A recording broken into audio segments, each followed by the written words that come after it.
नमस्कार दोस्तों, आप सुन रहे हैं डेली करंट अफेयर्स अपडेट 29 अगस्त 2022।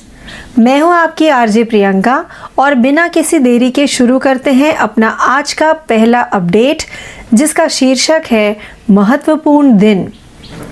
राष्ट्रीय खेल दिवस 29 अगस्त। भारत में हर साल 29 अगस्त को राष्ट्रीय खेल दिवस मनाया जाता है। यह दिन भारतीय हॉकी के दिग्गज मेजर ध्यानचंद की जयंती के उपलक्ष्य में मनाया जाता है। मेजर ध्यानचंद भारतीय और विश्व हॉकी में एक महान व्यक्ति थे। उन्होंने 1928, 1932 और 1936 के ग्रीष्मकालीन ओलंपिक में जीत के साथ भारत को ओलंपिक स्वर्ण पदक की पहली हैट्रिक पूरी करने में महत्वपूर्ण भूमिका निभाई। इस दिन राजीव गांधी खेल रत्न, अर्जुन पुरस्कार, ध्यानचंद पुरस्कार और द्रोणाचार्य पुरस्कार जैसे कई पुरस्कार प्रदान किए जाते हैं। आइए बढ़ते हैं अपने दूसरे डेली अपडेट की तरफ, जिसका शीर्षक है नियुक्ति। उड़िया वैज्ञानिक देबाशीष मोहंती को NII के निदेशक के रूप में नियुक्त किया गया। कार्मिक मंत्रालय के एक आदेश के अनुसार वरिष्ठ वैज्ञानिक देबाशीष को national institute of immunology NII के निदेशक के रूप में नियुक्त किया गया है। यह वर्तमान में संस्थान में स्टाफ साइंटिस्ट के रूप में कार्यरत हैं। आदेश में कहा गया है, मंत्रिमंडल की नियुक्ति समिति ने NII नई दिल्ली की कर्मचारी वैज्ञानिक साथ डॉक्टर देबाशीष मोहंती को नेशनल इंस्टीट्यूट ऑफ इम्यूनोलॉजी के निदेशक पद पर नियुक्ति को मंजूरी दे दी है। आइए बढ़ते हैं अपने तीसरे डेली अपडेट की तरफ, जिसका शीर्षक है नियुक्ति। राजेश वर्मा को राष्ट्रपति द्रौपदी मुर्मू के सचिव के रूप में नामित किया गया। सरकार ने कहा कि ओडिशा कैडर के IAS अधिकारी राजेश वर्मा को राष्ट्रपति द्रौपदी मुर्मू का सचिव नियुक्त किया गया है। पूर्व में वर्मा ने ओडिशा के मुख्यमंत्री नवीन पटनायक के प्रधान सचिव और ओडिशा सरकार के ऊर्जा विभाग के प्रधान सचिव के रूप में भी काम किया है। कॉरपोरेट मामलों के मंत्रालय MCA के सचिव राजेश वर्मा को जनवरी 2022 में वित्तीय सेवा सचिव का अतिरिक्त प्रभार दिया गया था। DFS सचिव के रूप में अतिरिक्त प्रभार के लिए राजेश वर्मा के नाम को कैबिनेट की नियुक्ति समिति ने मंजूरी दे दी थी। आइए बढ़ते हैं अपने चौथे डेली अपडेट की तरफ, जिसका शीर्षक है विविध। नोएडा में गिरा ट्विन टावर। काफी इंतजार और विचार विमर्श के बाद नोएडा सुपरटेक ट्विन टावर को रविवार 28 अगस्त को वाटरफॉल इम्प्लोजन तकनीक से महज 9 सेकंड में ध्वस्त कर दिया गया। सेक्टर 93A में एमराल्ड कोर्ट और आसपास की ATS विलेज सोसाइटियों के लगभग 5000 निवासियों को रविवार सुबह 7 बजे तक खाली करने के बाद अदालत द्वारा अनिवार्य ध्वस्तीकरण किया गया था। बिल्लियों और कुत्तों सहित लगभग 3000 वाहन और 150-200 पालतू जानवर भी विस्थापित हो गए। पास के नोएडा ग्रेटर नोएडा एक्सप्रेसवे को दोपहर 2:15 बजे से दोपहर 2:45 तक बंद कर दिया गया था, जबकि शहर ड्रोन के लिए नो फ्लाई जोन बना रहा।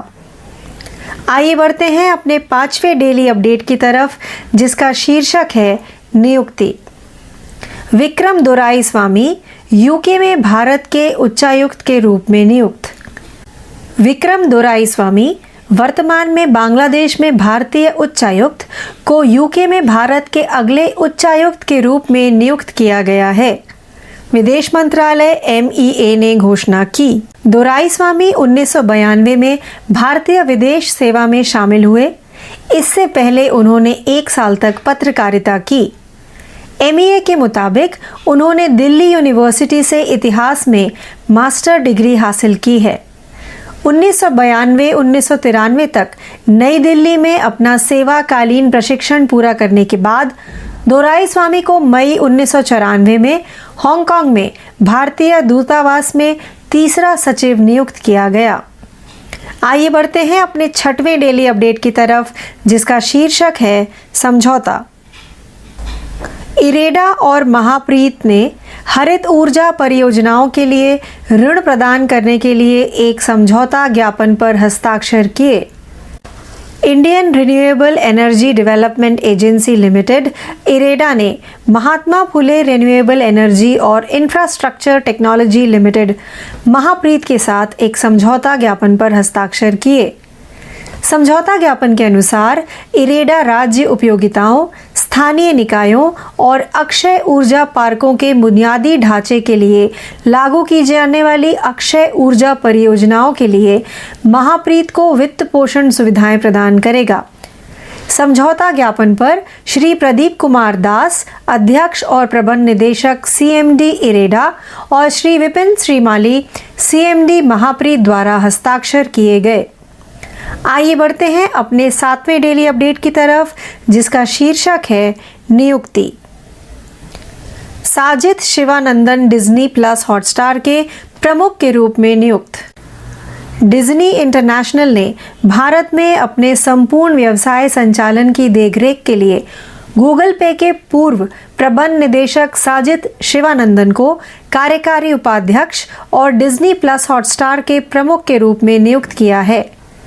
शिवानंदन अक्टूबर से डिज्नी प्लस हॉटस्टार में अपनी नई भूमिका ग्रहण करेंगे और डिज्नी के अंतर्राष्ट्रीय सामग्री और संचालन समूह के अध्यक्ष रिबेका कैम्पबेल के साथ साथ डिज्नी स्टार के अध्यक्ष के माधवन को दोहरी रिपोर्ट देंगे।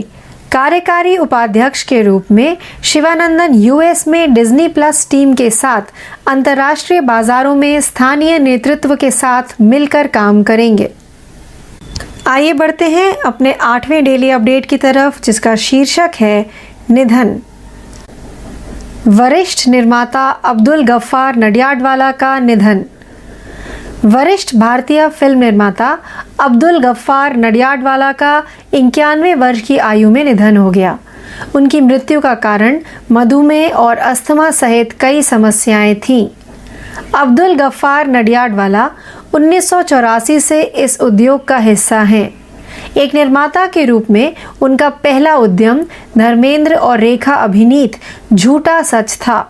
उनकी अगली फिल्में लहू के दो रंग और कॉमेडी ड्रामा हेरा फेरी थीं।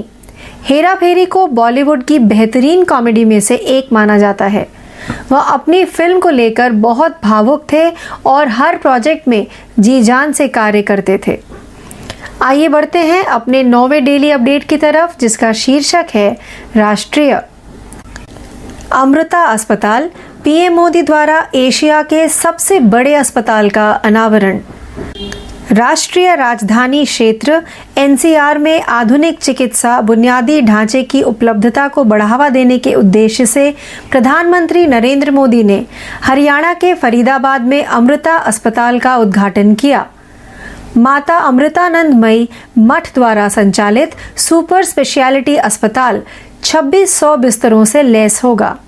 लगभग 6000 करोड़ रुपए की अनुमानित लागत से बन रहे इस अस्पताल में फरीदाबाद और पूरे एनसीआर क्षेत्र के लोगों को अत्याधुनिक स्वास्थ्य सेवाएं प्रदान की जाएंगी। आइए बढ़ते हैं अपने 10वें व अंतिम अपडेट की तरफ, जिसका शीर्षक है राज्य। छत्तीसगढ़ सरकार राज्य में 300 ग्रामीण औद्योगिक पार्क स्थापित करेगी।